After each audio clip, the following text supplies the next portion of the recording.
Hello and welcome to the Classic Car Weekly podcast, the sibling podcast to the popular weekly title. I'm this week's host, Jesse Billington, and I'm joined by our features editor, Chris Hope. Hello. And our content editor, James Peen. Gents, how are we? And importantly, how are the classics? I mean, at the end of the day, it's you we want to hear from, so we should probably just start with you, Jesse. The MG works. So No. late last, no, genuinely, a year and 2 days to when it last went pop. It has now got a working engine in it that has sort of got a rough tune on it and will sit there and idle away quite happily. So this is all really courtesy of a friend of mine, Richard Woolmer. Woolmer Race Engineering is just north of me in Bedfordshire, and know Richard through the Midget and Sprite Club. I know he's a dab hand when it comes to setting up midgets and sprites, and basically sort of said, look, I've run into a dead end. Dad and I couldn't get this thing to start for love nor money, regardless of how much fuel we were putting through it, how much time we were putting through it, nothing. And Richard came down last night, got to my workshop about 6:45, and it was 10 to 8 when the car was sat there idling away on the stands running. He worked some absolute magic, literally just sort of tearing through things that Dad and I just had obviously gotten blind to, having looked at it for so long. So we pulled out You mentioned a redundant condenser. Yes, yeah. So I've always been curious as to the level of workmanship that went into this car's restoration prior to my ownership, and every now and then I find signs that suggest that maybe corners were cut, or the workshop that did this had very much a sort of a bodge it and let it be attitude, which included wiring in a condenser to the new sort of distributor and point system.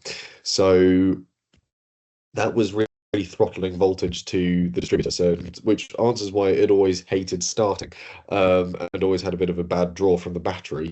So, but once we'd unplugged that, once we'd gapped the spark plugs down properly, and a couple of squirts of carb cleaner through the carburetors just so we weren't sucking on them dry, and it sprung to life. So with a quick sort of fiddle tune with some screwdrivers and sort of adjusting sort of jets underneath the carbs, it just sat there idling away quite happily. We've got it timed in and it sounds quite happy. It's back to sort of chugging away with quite a nice sort of lumpy cam idle as those 1500s have.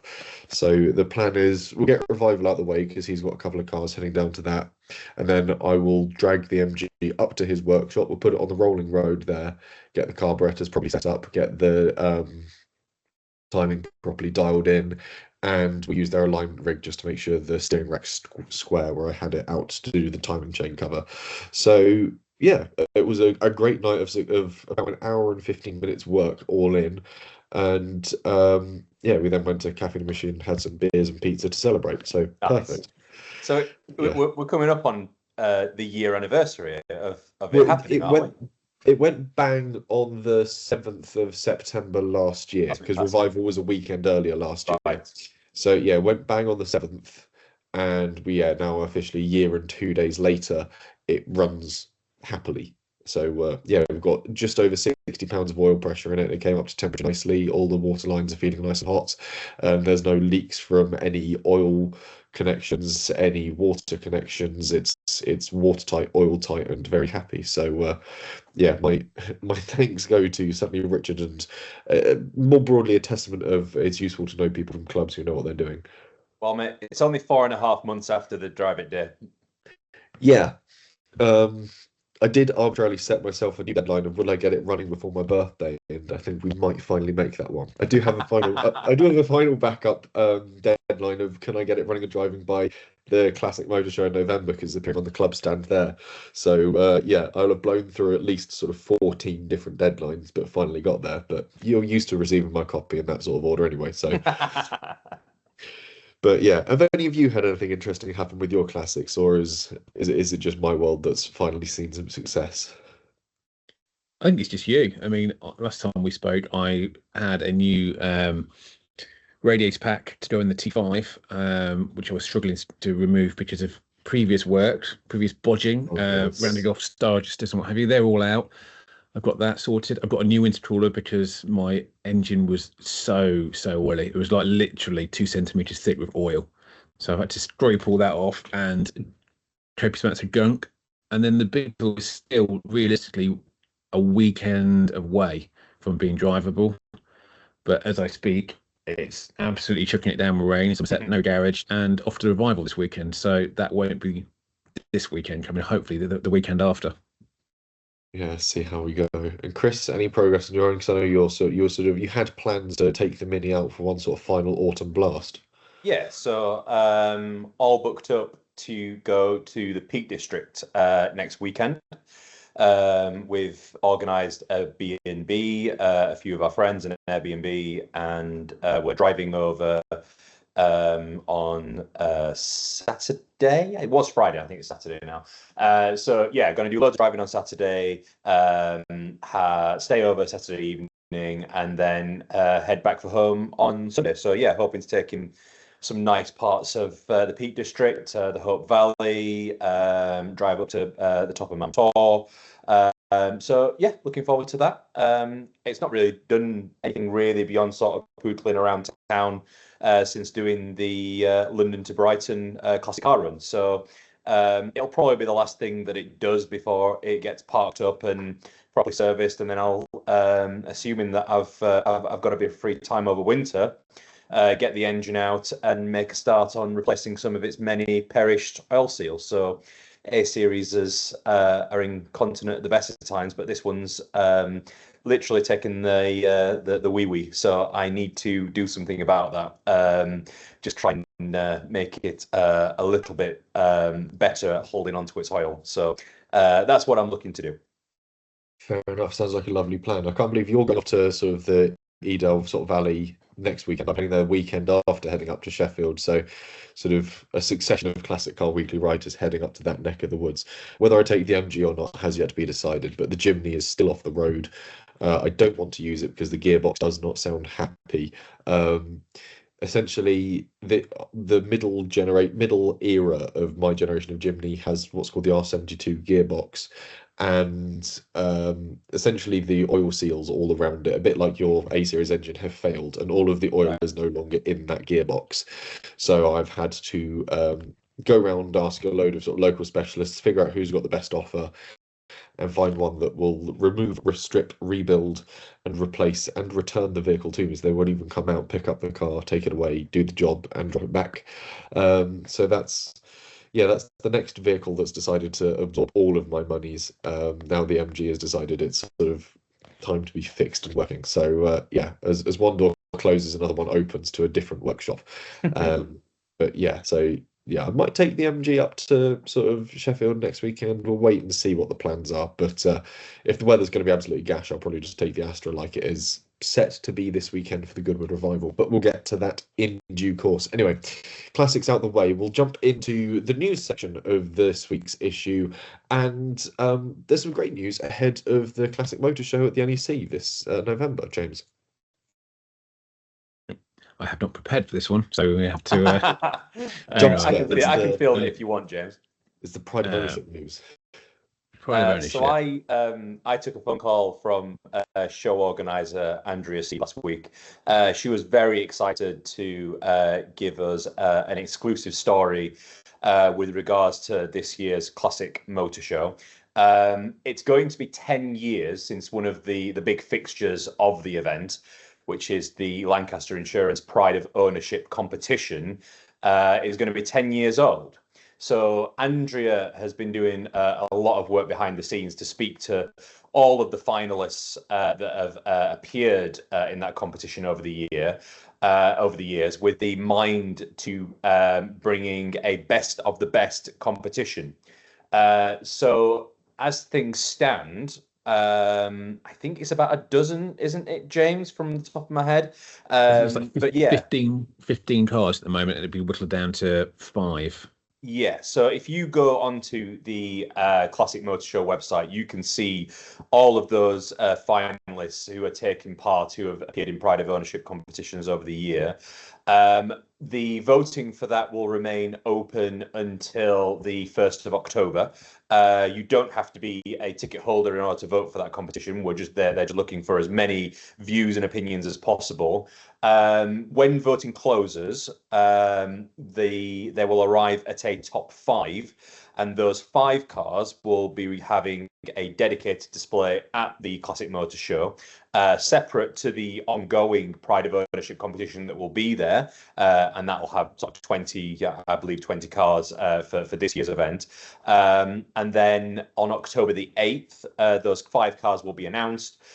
Voting will reopen, and then at the event itself, there will be an award ceremony for the car that has achieved the most votes.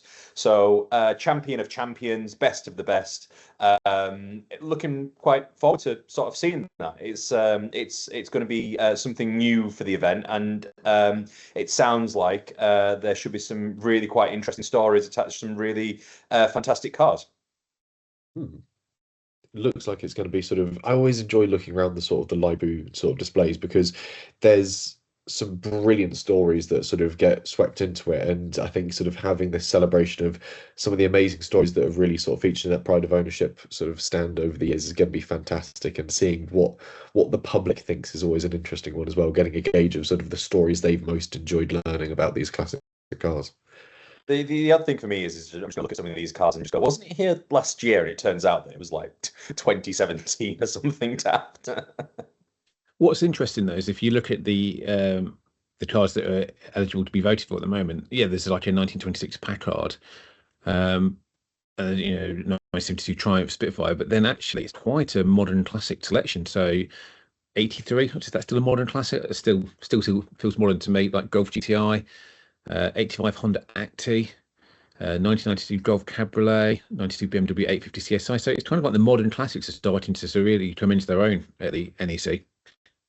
Yeah, there's this sort of celebration of the younger classics and also the older classics. That Packard is quite interesting. There's a 56 Austin A35 as well, adorable little cars. So there's a good range of cars in there as well. And also, I've already seen the Morris Minor Owners Club sort of strongly campaigning for the Morris Minor Million that's going to be on display as well. They're always a fantastic car to see, because again, it's such an important piece of like British heritage, sort of like we just churn these things out. Yeah. Yes, yeah. So there is a good range of cars there, and I think again it's one of those things of it celebrates what the Classic Motor Show has always been good at, is its range and its breadth of something for everyone across the sort of years and the eras. So that will be very exciting to see. Elsewhere in the news section, in fact on the opposite page, we have our lead story, which is this great turnaround for Mini owners after their UK show was cancelled at short notice. Not just a UK show, but it was the International Mini Meet 2025 that was set to be held in Essex. And that was cancelled with 3 weeks' notice, which left a lot of people anguished and lots of plans up in the air, especially as the company that was set up to run this was gone into liquidation. And they've announced that there would be no funds available to anybody to get their ticket money back. So obviously a lot of people were angry and distressed about it. There's a lot of traction on this on social media. But the positive, as Jesse said, comes from one of the previous organisers of the IMM, Emma Slocum. She came to the rescue with literally a week's notice and ran her own show from her orchard in her back garden, because she felt like she didn't want to let any of the European visitors who traditionally come over, because she said with a show like this, it's seeing the same people year in, year out. So she knew that a lot of these people would be disappointed. So having put a post out on social media, she immediately got people saying, yeah, we'll come. And there was also a group of chaps coming from Hong Kong, spent 50 days on a road trip. Yeah. And their plan was to meet end their journey at the IMM. And in the end, they ended up doing it at her show, which was the MCC, or Mini Cheese and Cider show in Taunton. So, as I say, it was started out quite a negative story when I was digging into this one, and then actually became a real positive in the end, because, as everyone said, one person won't ruin it for everybody else. And as it seems, when people put their minds to something, they can all come together and create something good. one of those great stories that sort of shows how resilient the classic community is, and sort of when they band together, the incredible things that can be done. I do like the idea of a mini cheese festival as well. I'm not a huge fan of cider, but I could certainly be coaxed in with the temptation of some interesting minis and some cheese. That'd be a great way to spend an afternoon in my mind. But look, yeah, it had a good turnaround. I think at the end of it, it's one of those things you sort of start digging into it and go, oh, this is terrible. I can't. This is then you sort of like anticipate sort of being able to sort of get sort of gauge public interaction with it and sort of the negative responses, and then sort of when you get these people that sort of come forward as sort of like a beacon of hope within the community, it's nice to see. It's going to be a I mean, number of years until the international mini meeting is going to be due to reappear in the UK again. I think it's something like a decade, isn't it, James? Yeah, so it's something like that, but it all depends really, because where the next IMM is voted for is at the previous IMM. So somebody has to pitch having one, and then everybody at the IMM has to then approve it. So the chances of it coming back to the UK, according to certain people, are like they might be a little bit slim at the moment because of how this is done and how people will justifiably quite angsty about it.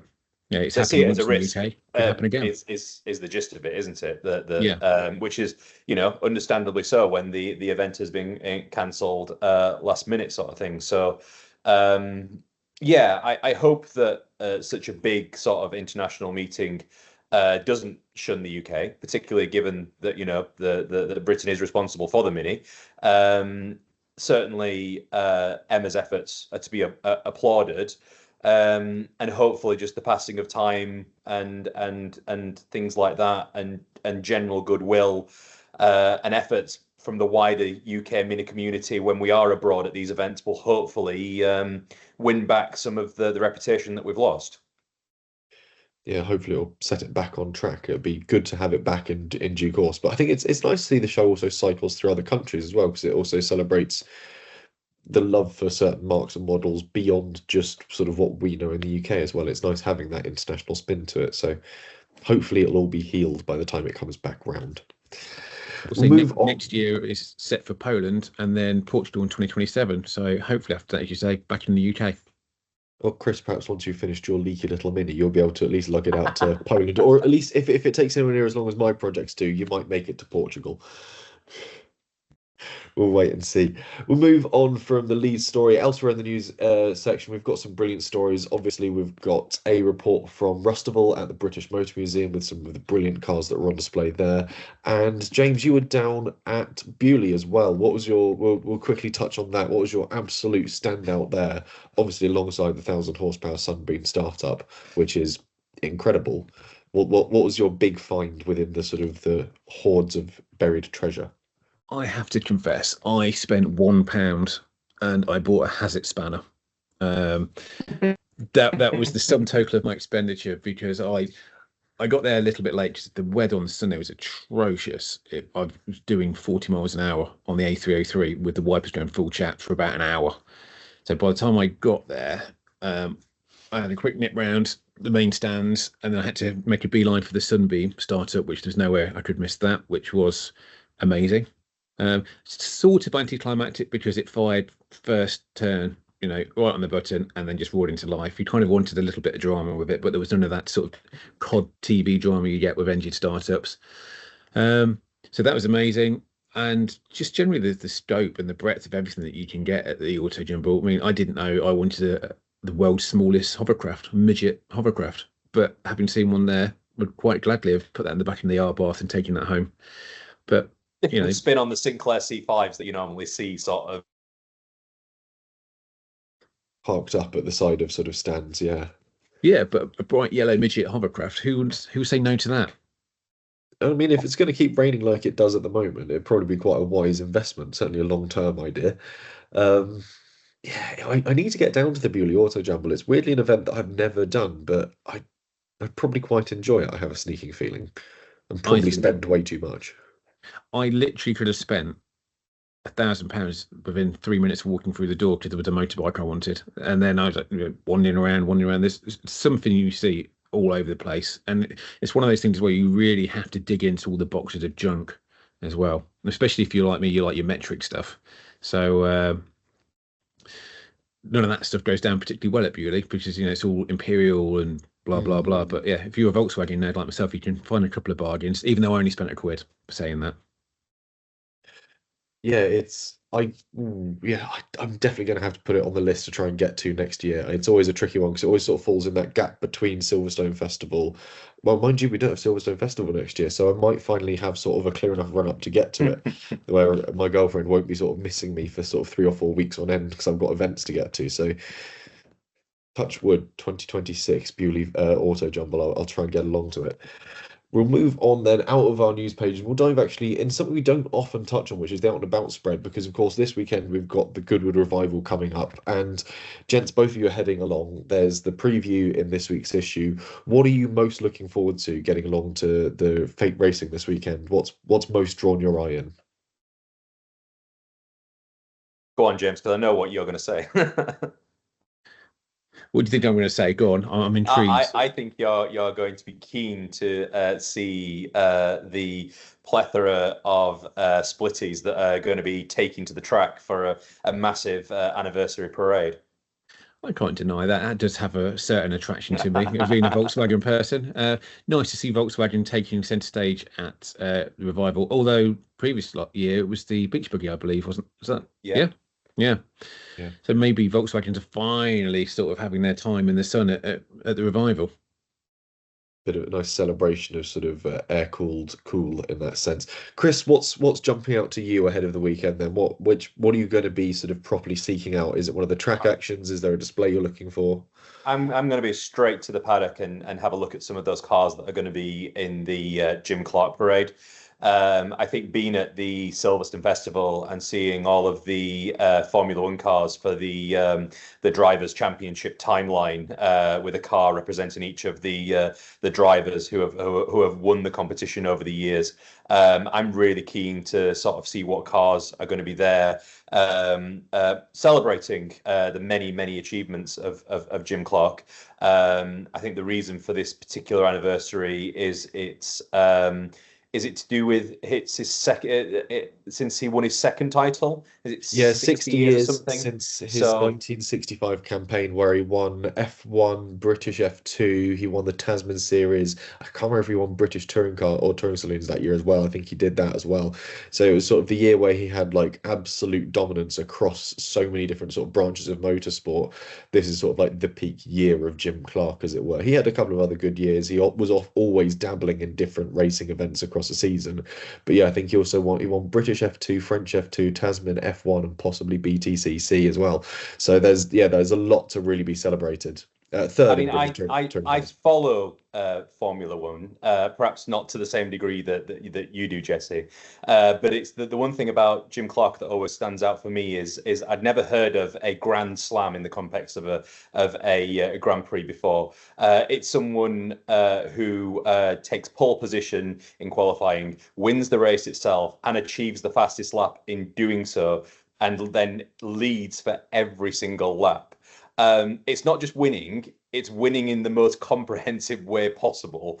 And for winning every 3 Grand Prix that he raced, he won via a Grand Slam, which is it's mind-boggling when you think about it. It's not just a case of stars aligning, it has to be more than that. It's certainly not luck, not to do it to the degree that he did it. A lot of it is put down to his soft touch with the cars, the fact that he never overdrove them.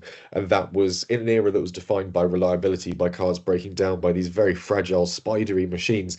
The fact that he sort of understood the limits of what they were capable of and was able to extract 110% of the performance with only sort of 90% of the effort through the car gave him that edge of reliability, and it made him a huge hurdle for other drivers to try and sort of come up against. When you look back at sort of Graham Hill, Phil Hill, other drivers that contested against him in period, he was a huge sort of hurdle to try and get past, and I'm looking forward to seeing how that's sort of celebrated. And I think there's going to be not just cars that he raced, but cars he would have raced against in much the same way that we have the Stirling Moss Trophy. Because I know there's what's going to be a green flag celebration lap ahead of, I think it's the Richmond and Gordon Trophy. And that's got a variety of cars from that same period that are going to be leading away sort of the race for the opening lap. And it's going to be a spectacle to see, I think, and I'm really looking forward to sort of bunkering down at turn one and getting the sort of full volume rush as they all come barreling towards me. So that's going to be good fun. I've got to say, trying to pick a favourite for me for Revival, I'm looking forward for the Alfa Romeo celebrations.